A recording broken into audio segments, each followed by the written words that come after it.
올해 여름에 이런 사진이 하나 올라와서 우리 한국 땅에 이슈가 되었던 사진 하나 여러분들에게 소개하는 것으로 오늘 말씀 시작해 보려고 합니다.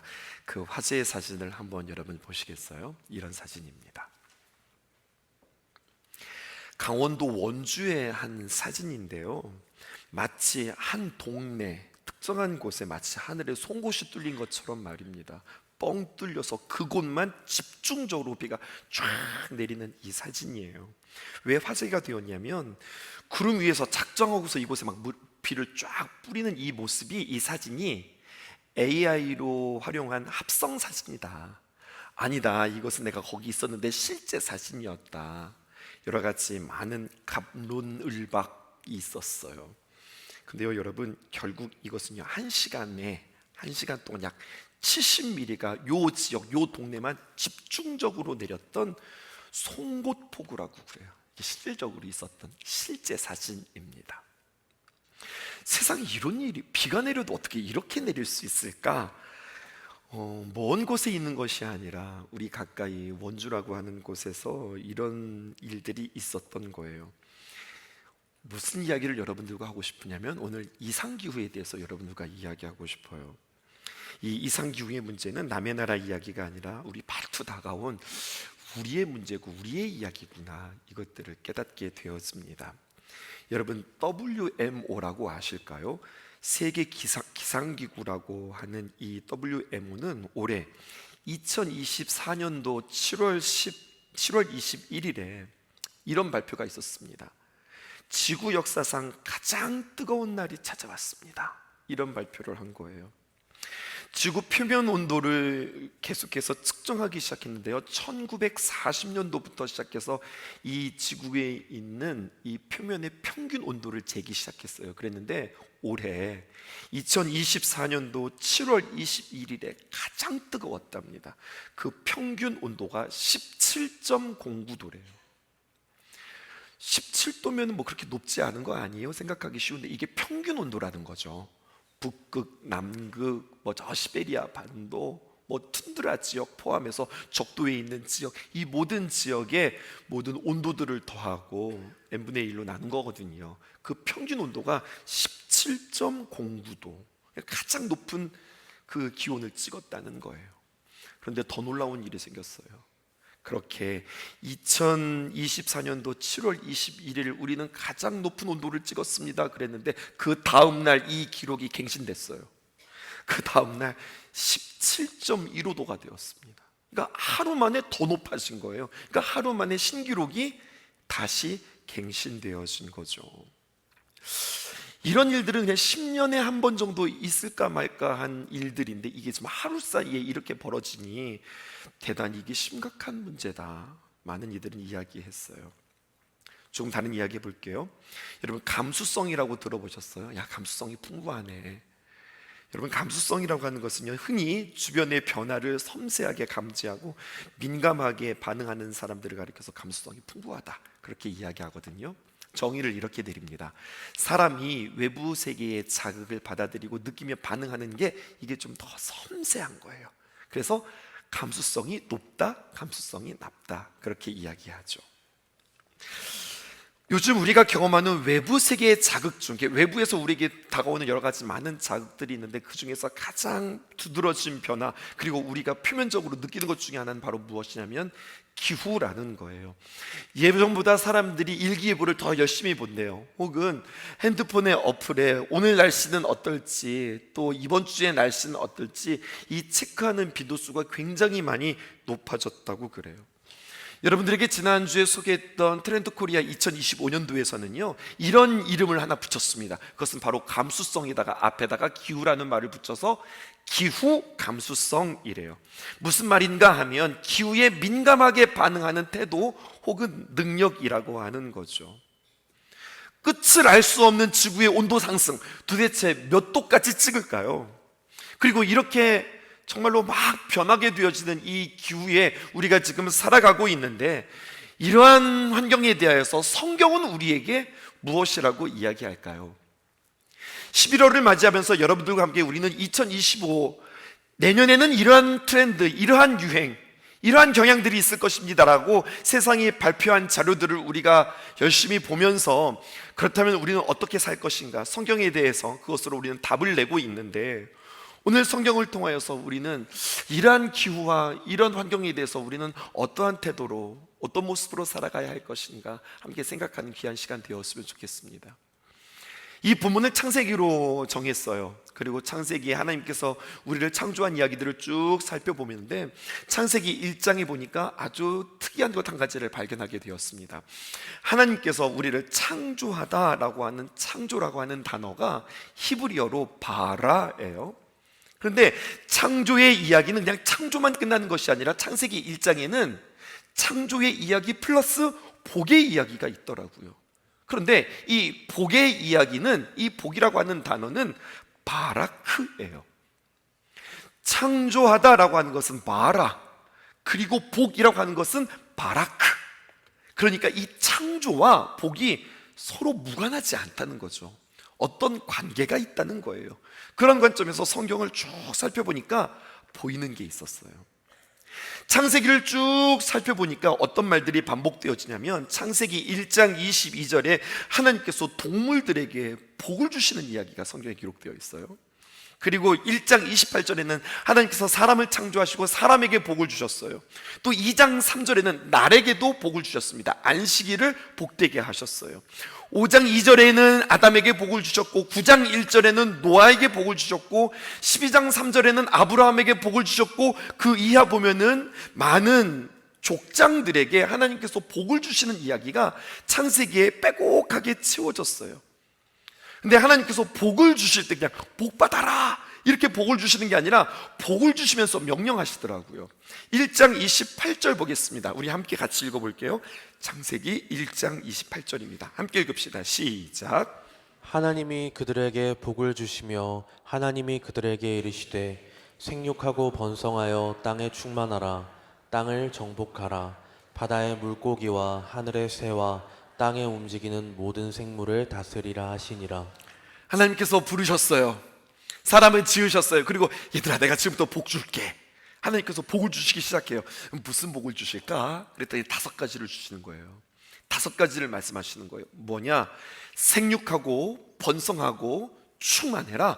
땅을 정복해라. 그리고 모든 생물을 다스려라. 이것이 너에게는 복이 될 거야. 하나님께서 이렇게 말씀해 주셨어요.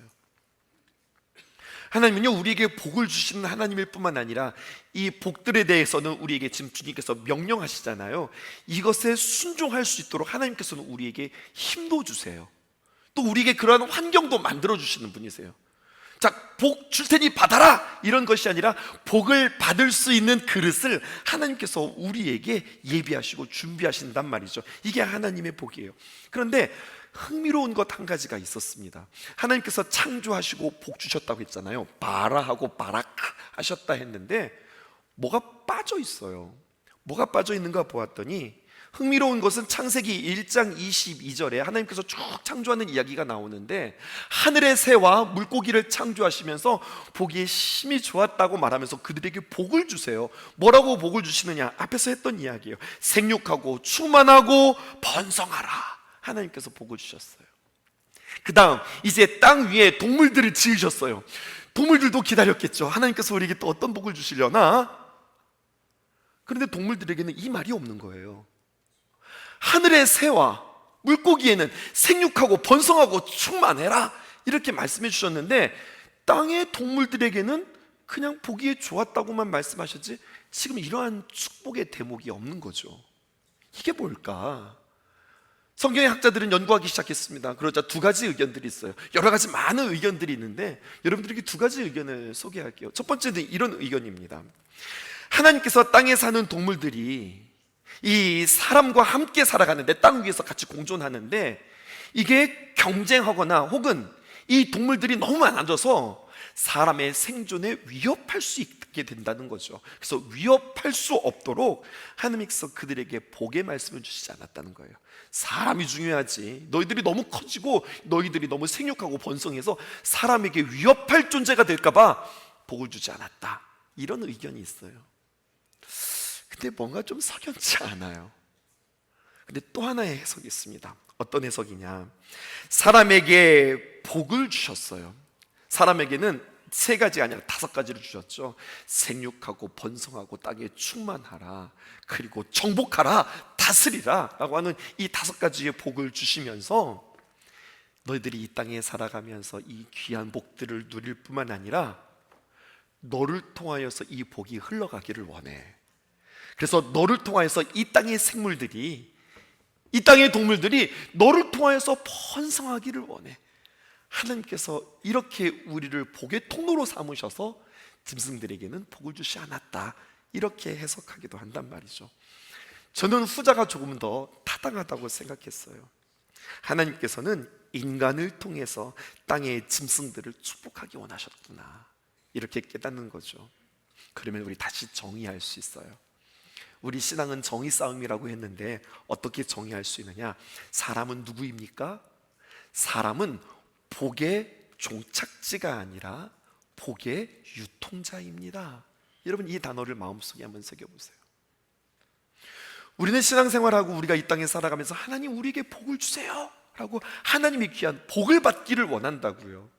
근데 정작 하나님께서 우리에게 복 주시는 것은, 자, 이 복 받고 너 잘 살아, 이것이 하나님께서 우리에게 복을 주시는 이유가 아니라 그 복을 받고 우리가 풍성하여져서 이 복을 흘려보내는 복의 종착지, 복의 끝이 아니라 복을 흘려보내는 복의 유통자로 주님께서 우리를 삼으셨다는 겁니다.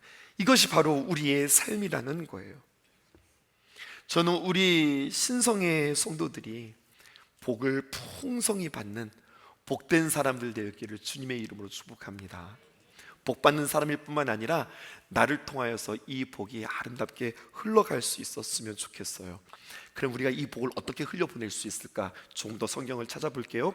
26절을 제가 여러분들에게 읽어드릴 테니까 이 26절에서 강조되어지는 표현이 뭔가를 찾아보세요.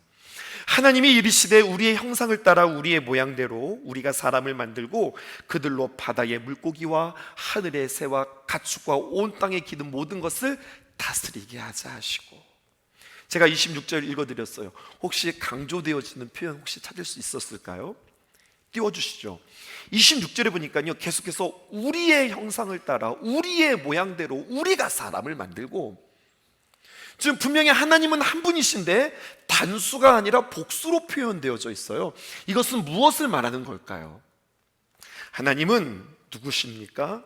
성부 하나님은 그분께서 혼자 계신 분이 아니라 성자 예수님과 또 성령 하나님과 그 관계 속에서 함께 연합하며 함께 일하시고 함께 계획하시고 함께 창조하시고 함께 기뻐하시고 함께 복을 주시는 하나님이라는 거예요.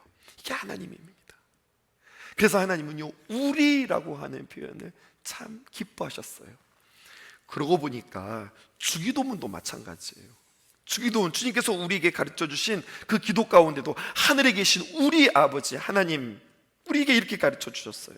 또 오늘 우리에게 일용할 양식을 주시고 우리가 우리에게 잘못한 사람을 용서해 준 것 같이 우리 죄를 용서해 주시고 우리를 시험에 빠지지 않게 하시고, 주님께서 가르쳐 주신 기도 가운데에도 내가 아니라 서로 관계 속에서 우리라고 하는 표현을 자주 쓰셨다고 하는 거죠. 하나님이 우리를 어떻게 지으셨다고요? 하나님의 형상에 따라 우리를 지으셨다. 그러니까 하나님의 형상이라고 하는 것은 하나님의 모양대로 이렇게 지었다고 하는 것이 아니라 하나님의 속성, 하나님의 성품, 하나님의 마음, 하나님의 의지로 우리를 만드셨다고 하는데, 그렇다면 우리도 마찬가지예요. 하나님께서 연합하시고 하나님께서 우리를 기뻐하셨다면 우리 또한 이 땅에 살아가면서 우리로 살아가는 것이 복이 된다는 겁니다. 그러면 우리는 무엇일까요? 결국 좋은 관계를 맺어야 된다는 이야기인데요, 성경은 우리에게 세 가지의 관계를 우리에게 이야기하며 이 세 가지의 관계가 공교할 때 우리는 풍성하고 행복할 수 있다고 우리에게 이야기해 주고 있어요. 첫 번째, 하나님과 나 사이의 관계입니다. 제일 중요한 관계예요. 그리고 두 번째는 나와 이웃과의 관계입니다. 그리고 세 번째는 나와 자연과의 관계입니다. 이 세 가지의 관계, 나를 중심으로 하나님과의 관계, 또 나를 중심으로 당신과의 관계, 또 나를 중심으로 나에게 주신 이 자연과의 관계를 아름답게 좋은 관계를 맺으면서 살아갈 때에 하나님의 귀한 형상에 따라 지음받은 우리는 이 땅에서 풍성하고 아름답게 살아갈 수 있다고 하는 거죠. 그러면 구체적으로 여러 가지 관계 가운데 하나님과의 관계는 여러분들에게 많이 말씀드렸고, 또 이웃과의 관계에도 여러분들에게 많이 말씀을 드렸으나, 우리가 자연과의 관계는 많이 여러분들과 함께 나누지 못했던 것 같아요. 그래서 오늘 이 시간을 통하여서 우리가 특별히 자연과 어떻게 좋은 관계를 맺을 수 있을까, 오늘 두 가지 여러분들과 함께 이야기하고 또 적용하고 한 주간 그렇게 실천하면서 살아갈 수 있었으면 좋겠습니다. 오늘 여러분들에게 드린 이 설교를 통하여서 여러분들의 생각이 다시 한번 전환되어지는, 또 알고 있었던 내용들이 다시 한번 점검되어지는 귀한 시간 되었으면 좋겠습니다. 첫 번째입니다. 하나님과 우리가 이 땅에 살아가면서, 또 당신과 살아가면서 우리는 자연과도 마주하게 되어지는데요, 특별히 자연과의 좋은 관계를 맺기 위해서 우리는 만물을 하나님께서 창조하셨다, 이것을 기억하면서 살아가야 된다는 겁니다. 만물을 하나님께서 창조하셨다. 여러분, 우리가 살아가는 이 자연 말입니다. 이 자연은 내가 있기 전부터 존재하고 있었고, 또 지금도 존재하고 있고, 또 앞으로도 존재하게 되어질 것이에요. 그런데 이 자연은 그냥 존재하는 것이 아니라 우리는 하나님이 창조하셨다고 고백하는데요, 우리는 어떤 빅뱅 이론을 통하여서 뻥 터져서 지금 오늘날의 이 모습으로 진화하고 발전하고 지금의 모습이 있다, 이렇게 말하기보다는 하나님께서 이 땅을 창조하셨다, 창조의 하나님을 우리가 믿고 고백하고 있는데, 한번 생각해 보자는 거죠. 그냥 하나님이 만드셨어, 이것이 아니라 창조하신 하나님이 어떤 뜻이냐라는 거예요. 여기에도 세 가지의 의미가 있습니다. 첫 번째는 바로 무엇이냐면, 창조주 하나님, 하나님이 이 땅을 창조하셨습니다 라고 고백할 때는 첫 번째 어떤 고백이 있냐면, 자연 앞에서 무한하신 하나님의 능력의 경이로움을 우리도 고백할 수 있게 되어지는 거예요. 이런 거죠. 여러분, 이제 가을이면 이제 색색이 이제 단풍이 들고, 이 단풍들이 막 다 떨어지기 시작할 텐데요, 떨어지고 나면 앙상이 남은 가지만 있을 겁니다. 그렇게 우리는 겨울을, 또 혹독한 겨울을 보내게 되어질 거예요. 근데 여러분, 신기하지 않아요? 그렇게 겨울이 지나고 또 따뜻한 순풍이 지나면 그 마른 나무에서 또 연두빛 작은 싹들이 올라오고, 그것이 또 푸르른 나무가 되어지고, 또 단풍이 지어지고, 또 이러한 순환들이 계속해서 우리에게 있으면서 나무가 자란다고 하는 사실이죠. 또 신기한 게 있어요. 그냥 나뒹구는 나무가지인데 말이죠, 그걸 주워다가 말이죠, 흙에다가 잘 꼽아놓고, 그리고 물을 주었더니 그 둘러다니던 나뭇가지에서 생명이 돋고 싹이 돋더라는 이야기예요. 여러분, 이러한 자연의 경이로움, 이 자연의 놀라움, 여러분들을 보면서도 참 신기하지만, 이렇게 자연의 모든 어떤 생물들을 보면, 아니 저것들은 어떻게 먹고 살아가지? 어떻게 저렇게 움직이면서 살아가지? 어떻게 저들 안에 저런 어떤 질서를 지키면서 살아가지? 그렇게 그들을 살려내시는 모습들을 보아도 참 신기해요. 자연 앞에서 무엇을 우리는 고백해야 된다고요? 하나님이 참 놀라우시다, 하나님의 경이로움을 우리는 고백하고요. 또 두 번째, 자연 앞에서 하나님이 창조하셨습니다 라고 하는 말 앞에는 어떤 뜻이 있냐면, 이런 뜻이 있어요. 이 아름다운 자연은 하나님의 소유입니다.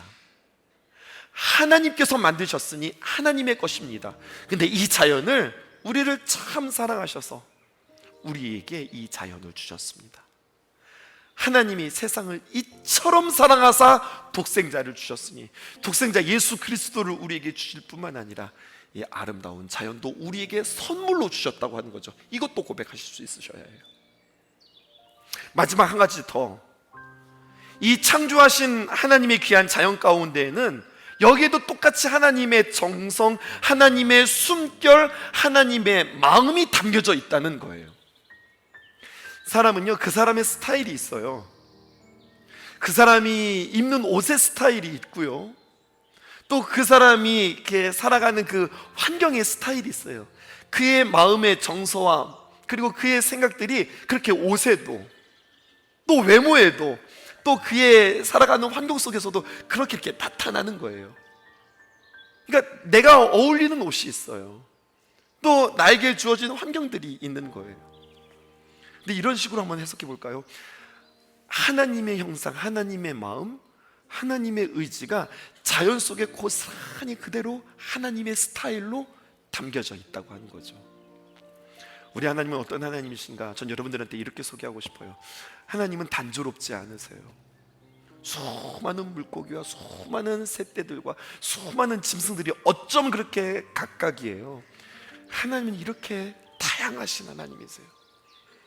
하나님이 대단하다 이런 것이 아니라 이렇게 다양하신 하나님이 우리의 삶 속에서 다양한 방법으로 하나님의 놀라운 일들을 이루시는 하나님이라고 하는 거죠. 시편의 기자가 이걸 깨달았어요. 그리고 고백합니다. 뭐라고 고백하느냐? 시편 104편 30절에 주의 영을 보내어 그들을 창조하사 지면을 새롭게 하시나이다. 우리는 겨울이 지나고 또 봄이 와서 또 세상이 새롭게 되었다라고 생각하는데 시편의 기자는 알았어요. 그냥 자연스럽게 시간이 흐르는 대로 이렇게 되어지는 것이 아니라 주의 영을 보내셔 그들을 창조하시는 거다. 여러분 시편 104편 30절을 우리 세 번역으로 볼까요? 더 뜻이 선명해집니다. 주님께서 주님의 영을 불어넣어 주시면 그들이 다시 창조됩니다. 이렇게 표현하는 거예요. 그래서 오늘 이 말씀에서 제가 오늘 이런 표현으로 주님 앞에 기도했어요. 하나님, 우리 성도들이 주님 앞에 와서 주님과 함께 접속하게 해주세요. 마치 아무리 좋은 기기라 할지라도 플러그에 전원이 꼽히지 않으면 무용지물이듯이 우리가 이 땅에 살아가면서 하나님께 접속함으로 말미암아 하나님의 귀한 힘과 귀한 은혜를 얻어서 그 힘으로 살아가게 해주세요. 이렇게 고백하는 거죠. 근데 성경은 이런 이야기만 있는 게 아니에요. 그 전에 보니까 이런 표현도 있습니다. 주께서 낯을 숨기신 즉 그들이 떨고 주께서 그들의 호흡을 거두신 즉 그들은 죽어 먼지로 돌아가나이다. 이것도 세 번역으로 볼까요? 이렇게 표현하고 있어요. 주께서 호흡을 거두어 들이시면 그들은 죽어서 본래 흙으로 돌아갑니다. 여러분 대단한 통찰이에요. 어떤 의미에서 대단한 통찰이냐? 우리가 살아가다가 때가 되어주면 죽는다고 생각하죠. 근데 시편의 기자는 그렇게 이야기하지 않는 거예요. 시간이 지나가다가 세월이 지나 우리가 늙어서 병약해서 죽는 것이 아니라 사람이 사는 거 하나님께서 그들에게 호흡을 주시기 때문에 내가 오늘 사는 거야. 사람이 죽는 거 늙어서 죽는 게 아니라 하나님이 호흡을 거두어 가시기 때문에 죽는 거야. 성경은 우리에게 이렇게 설명하고 있어요. 그러면 우리도 이제 이렇게 해석되는 거죠. 내가 오늘 내가 그냥 내 힘으로 살아가는 것이 아니라 하나님께서 공급해 주시는 힘으로 살아가고 내 숨이 내 숨인 것 같지만 아니요, 하나님께서 주시는 호흡으로 내가 살아간다고 한다면 여러분 마찬가지예요. 나를 비롯해서 이 세상에 있는 모든 것들도 하나님께서 공급해 주시고 하나님께서 주시는 힘으로 살아가는 것인데 하나님의 소유인데 우리는 함부로 이것들을 대할 수 없다는 이야기입니다. 하나님께서 주신 이 자연, 보시기에 참 좋았다고 하는 이 자연을 우리가 잘 유지하는 것, 이것이 하나님의 기쁨이라고 하는 거죠. 오늘 여러분들에게 아름다운 영상을 준비했다면 두 번째, 나의 삶의 존재와 나의 존재와 삶이 하나님으로부터 온 사명입니다 라고 하는 이 이야기를 하기 위해서 이제는 조금 우울한 영상 하나를 여러분들에게 보여드리도록 하겠습니다. 우리 1분 30초 잠깐 보고 말씀 이어가 볼게요.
MBC 뉴스의 협찬을 받아서 오늘 이 영상 여러분들에게 보여드렸습니다.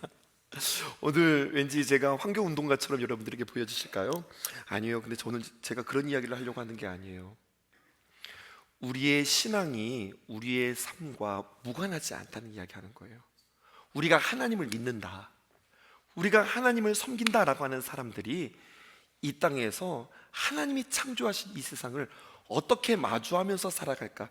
저는 환경운동가로 여러분들에게 이야기하는 것이 아니라 목회자로, 또 신학자로 여러분들에게 오늘 이 이야기를 하고 싶은 거예요.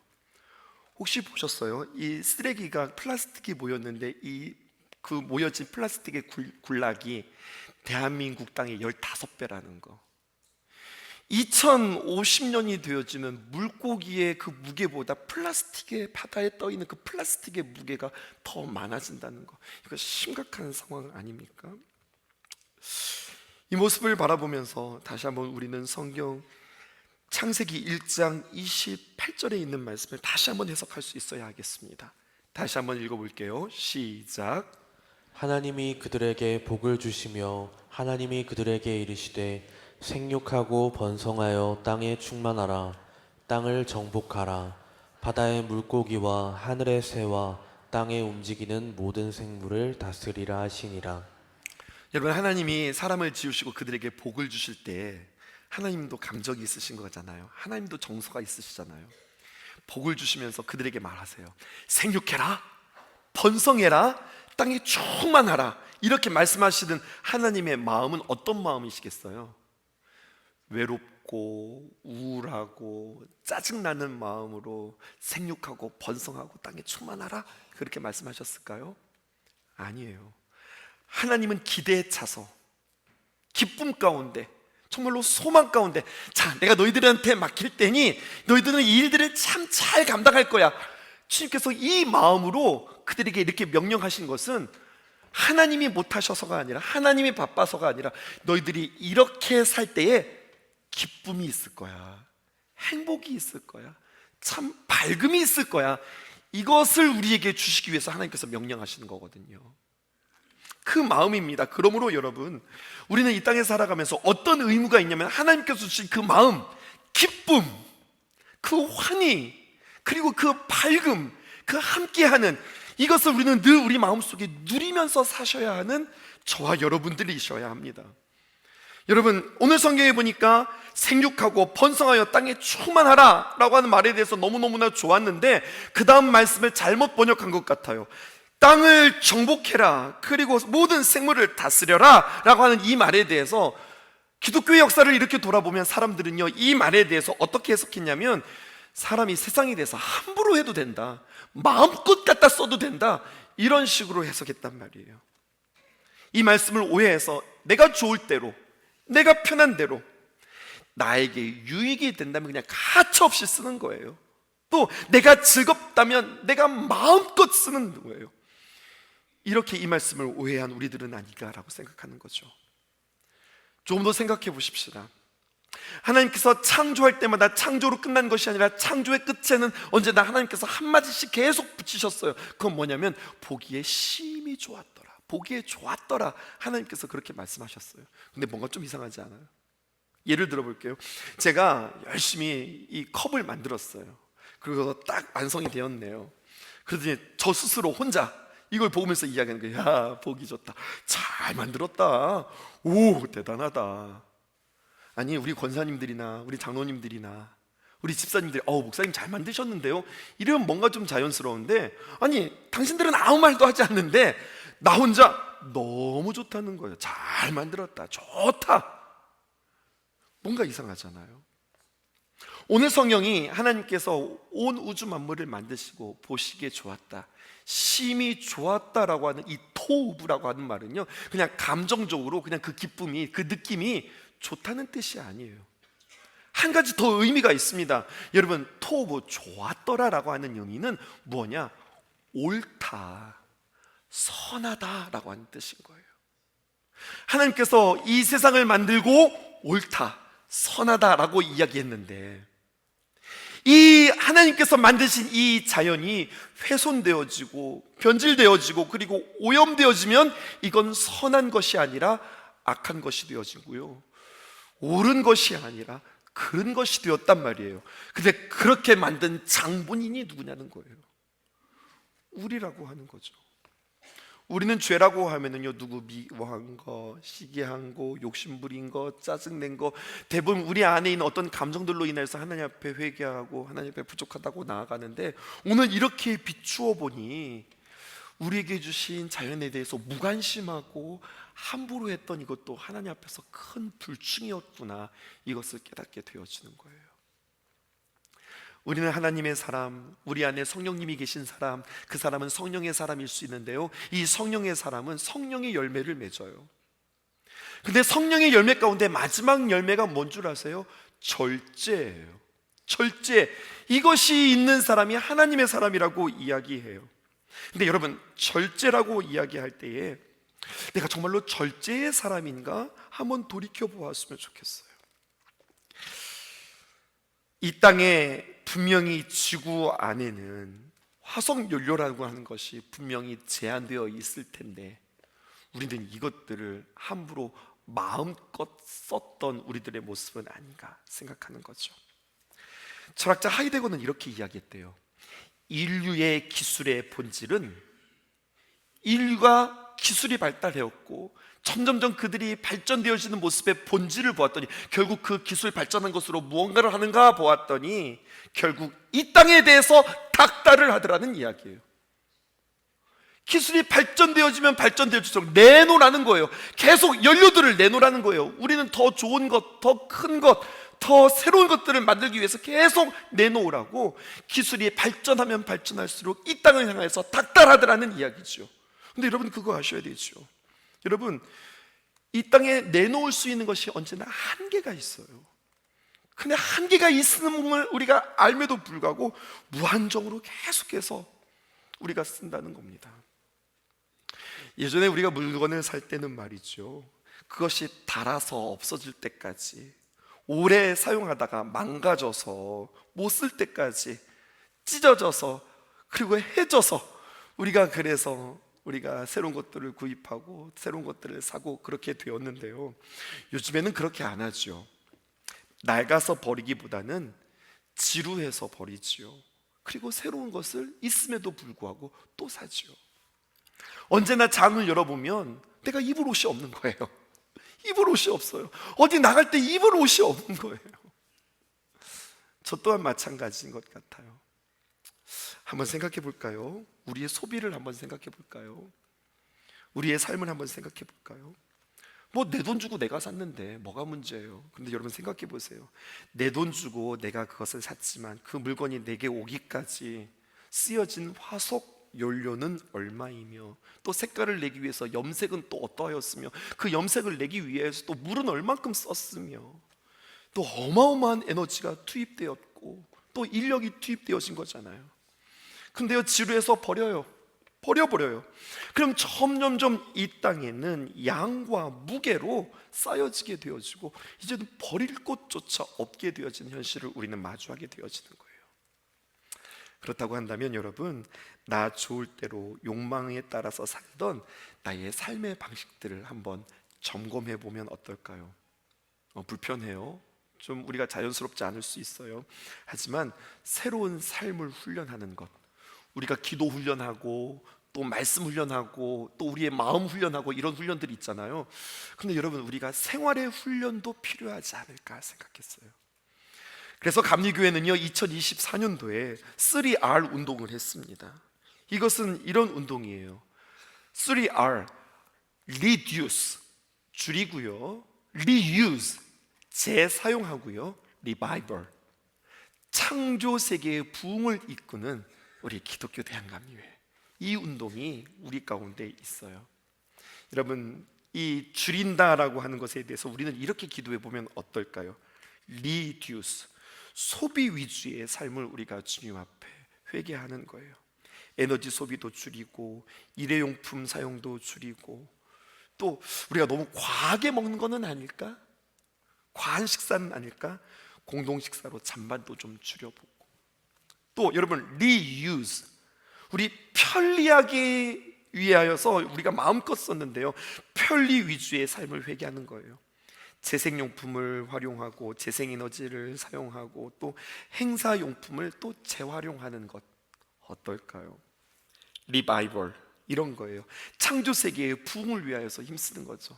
생명을 존중하고 피조 세계와 함께 같이 동행하면서 살아가는 것. 오늘 2부 예배에 어떤 청년이 저한테 막 달려왔어요. 목사님, 저한테 좋은 생각이 하나 났어요. 무슨 생각인데 근데 이거는 제가 결정할 수는 없는 거지만 한번 들어보세요. 뭐 이런 거예요. 목사님, 우리 교회 카페가 있는데요, 텀블러 가져오는 사람한테 계속 스탬프 찍어줘서 10번 텀블러 가져오고서 스탬프 찍는 사람에게 커피 한 잔 무료 어때요? 오, 좋은 생각인데 나에겐 권한이 없어. 카페 팀장님한테 허락 받아야 돼. 그랬어요. 근데 생각을 하잖아요. 좋은 생각들을 하잖아요. 그래서 너무 좋은 것 같았어요. 이런 거요. 오늘 그냥 작은 생각이었지만 작은 생각의 전환이 우리의 삶의 귀한 실천으로 되어진다면, 우리 이제 환경 오염이나 뭐 기후 변화 이런 이야기하면 마음이 무겁고, 그리고 조금 우리는 시무룩해지고 좀 우울해지지 않아요? 근데 여러분, 아니요, 생각을 바꿔보세요. 전혀 관심 없고 신경 쓰지 않았는데 이것에 대해서 내가 딱 눈을 뜨자 여러분들이 소망인 겁니다. 여러분들에게 이렇게 빛이 하나씩 이렇게 들어오기 시작하는 거예요. 여러분, 나부터 줄이기 시작하는데요, 나부터 뭔가 이렇게 달라지기 시작하는데요, 너무 스트레스 받으면서 하지는 마세요. 하지만 작은 것부터 이렇게 실천하면서. 여러분, 우리끼리 얘기인데 우리 한국은요, 화장실에 한이 있는 것 같아. 휴게소에 화장실을 가면 왜 이렇게 멋있어요? 아니, 화장실마다 무슨 테마를 꾸며놨어요. 화장실에서 손을 씻고서 종이 타올 쓰실 때 여러분 몇 장 쓰세요? 축축축축축 뽑아가지고 버려가지고 확 버리는, 뭐 이런 것부터 그냥 한 장 뽑아서 쓰고 그냥 적당히 말리는 것도 좋지 않을까요? 우리 한국의 서비스 정말 대단해요. 커피숍에 가면은요, 여러분들 그 냅킨 같이 생긴 그 종이들 많이 쌓아놓잖아요. 마음껏 가져갈 수 있는 거예요. 우리가 과하게 가져가지는 않았을까? 필요한 만큼 가져가는 것은 좋은데 너무 과하게 가져가는 것은 아닐까? 그래서 제대로 쓰지도 못하고 다 버린 것은 아닐까? 뭐 이런 생각도 해보는 거죠. 이렇게 우리의 삶의 작은 것들을 이렇게 바꾸어 보면 우리와 함께 사는 동물들이, 또 이 세상이 더 행복해지고 나를 통해서 복이 흘러가는 아주 구체적인 표현일 겁니다. 마치 오늘 환경운동가처럼 제가 설교를 했는데 아니라고 계속해서 저는 강조하며, 우리의 신앙이 우리의 삶으로 이어져야 한다, 이것을 강조하면서 우리 감리교회에서 만든 영상 여러분들에게 보여드리고 마무리하도록 하겠습니다. 녹아내리는 속도가 더 빨라졌습니다. 우리나라뿐 아니라 전 세계에 걸쳐 나타나는 기후 변화가 갈수록 심각해지고 있습니다. 우리는 이미 기후위기가 불러온 거대한 변화에 들어섰습니다. 인류를 위협하는 그 거대한 변화는 단 1도 때문에 시작되었습니다. 인류가 지구의 온도를 측정하기 시작한 1880년 이후 지구의 평균 온도는 약 1.1도 상승했습니다. 상승한 1도는 지구에 아주 극단적인 영향을 미치게 됩니다. 지구 평균 온도가 1도 상승하면 태양에너지를 반사하던 빙하의 면적이 줄면서 극지방의 바다는 빠르게 뜨거워집니다. 극지방의 기온이 올라 고위도와 저위도의 기온차가 줄어들면 대기가 순환하지 않고 한자리에 머무는 대기 정체 현상이 발생합니다. 대기가 순환하지 못하면 평범한 더위는 살인적인 폭염으로 바뀌고, 추위는 더욱 극심해지며 가뭄과 산불, 폭우와 홍수 역시 더 자주 일어납니다. 기후 위기는 지금까지 인류가 경험했던 위험하고는 전혀 질적으로 다르다. 그것이. 체온이 1.5도 오르면 건강에 큰 위협을 받듯이 지구도 마찬가지입니다. 지구온도 상승에 따른 더 큰 위험을 막아내기 위해 전 세계는 지구 평균 온도 상승폭을 1.5도 이내로 제한하기로 결정했습니다. 그러나 2023년 벌써 1.48도의 상승폭을 기록했습니다. 이 추세라면 2023년에 태어난 아이들이 한창 꿈을 키울 2040년 지구 온도는 2도 가까이 상승할지도 모릅니다. 이 수치에서 자연의 회복력은 완전히 사라지고 지금과 비교할 수 없는 자연재해가 더 빈번하게 우리를 덮치게 됩니다. 하나님께서 보시기에 좋았더라고 하신 이 세상을 다음 세대에 물려주기 위해 우리 감리교회도 3R 프로젝트로 지구 온도 상승을 멈추기 위한 탄소 중립 실천에 함께합니다. 일상에서 에너지 소비를 줄이고 소박한 식사와 생활을 우선합시다. 다회용품과 공유 상품을 사용하고 친환경 에너지와 재생용품을 가까이 합시다. 모든 생명을 존중하고 이들과 동행하며 창조 세계를 돌보는 길로 나아갑시다. 지금 바로 일상에서 교회에서 하나님이 창조하신 세계를 회복시키기 위해 하나 되어 뜻을 모으는 감리교회가 되기를 소망합니다.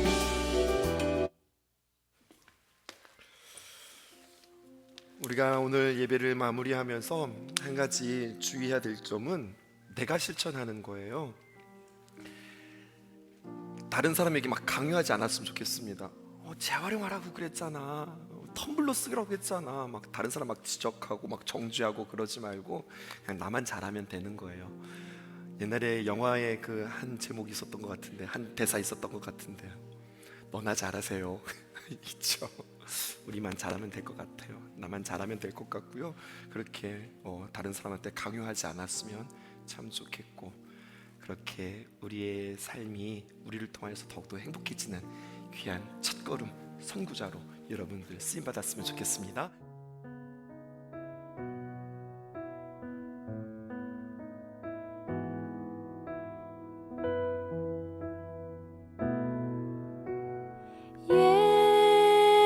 예수 사랑합니다. 사랑합니다. 온 마음 다하여 오직 주님 한 분만 간절히 더 원합니다. 예수 사랑합니다. 사랑합니다.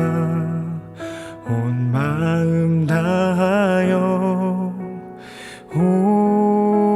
오직 주님 한 분만 간절히 더 원합니다. 넘쳐나네 넘쳐나네 주를 향한 내 속에 갈망이 주님께로 날 이끌어 주소서.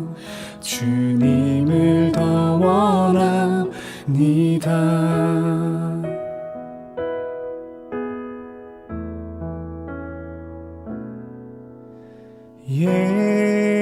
예수 사랑합니다. 사랑합니다. 온 마음 다하여 오직 주님 한 분만 간절히 더 원합니다. 넘쳐나네 넘쳐나네 주를 향한 내 속에 갈망이 주님께로 날 이끌어 주소서. 주님을 더 원합니다. 넘쳐나네 넘쳐나네 주를 향한 내 속에 갈망이 주님께로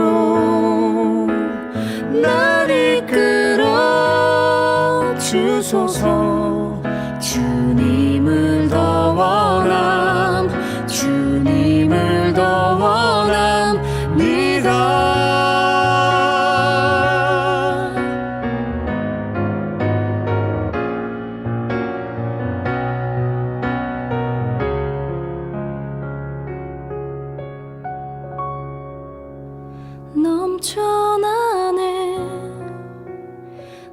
전하네 주를 향한 내 속에 갈망이 주님께로 날 이끌어 주소서. 주님을 더 원합니다. 주님을 더 원합니다. 주님